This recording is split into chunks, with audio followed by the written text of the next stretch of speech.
একবার এক গ্রামের সমস্ত পুকুর, কুয়ো, জলাশয় সব শুকিয়ে গিয়েছিল এবং কোথাও কোনো জল ছিল না বৃষ্টি না হওয়ার জন্য। অনেক লোকের জল সংকটে মৃত্যু হয়েছিল। অবশেষে গ্রামবাসীরা ঠিক করলো তারা ভগবানকে সন্তুষ্ট করার জন্য যজ্ঞ করবে যাতে বৃষ্টি হয়। সেই কথা মতো তারা যজ্ঞ শুরু করলো। কিছুক্ষণ পর ভগবানের এক দূত প্রকট হলো।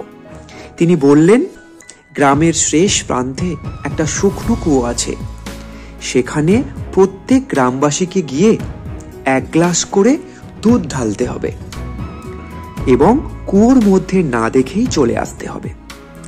গ্রামবাসীরা দূতের কথা মতো সেই কাজ করল। ওই গ্রামে এক কঞ্জুস ব্যক্তি ছিল।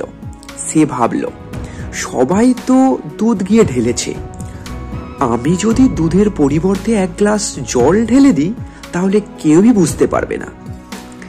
এই ভেবে সে 1 গ্লাস জল ঢেলে দিয়ে কোনো দিকে না দেখে চলে এলো।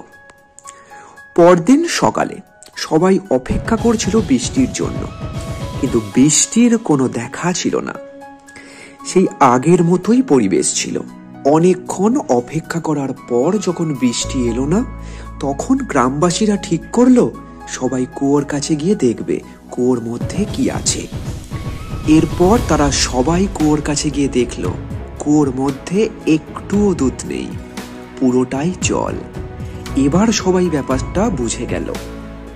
ওই কঞ্জুস ব্যক্তি যে কথাটা ভেবেছিল, সবাইও সেই একই কথা ভেবেছে। অর্থাৎ যেহেতু সবাই দুধ ঢালছে, তাই আমি দুধের পরিবর্তে জল ঢেলে দিলে আর কিছুই হবে না। আমরাও জীবনে এই একই ভুল করি। আমরা ভাবি আমার একার পরিবর্তনে কিছুই এসে যায় না। আমরা ভাবি আমি একা ভালোভাবে কাজ করলে কিছুই হবে না, কিন্তু আপনার একার পরিবর্তনেই একটা বড় পরিবর্তন আনতে পারে। তাই আগে নিজেকে পরিবর্তন করুন, দেখবেন পুরো বিশ্বই ধীরে ধীরে পরিবর্তন হচ্ছে।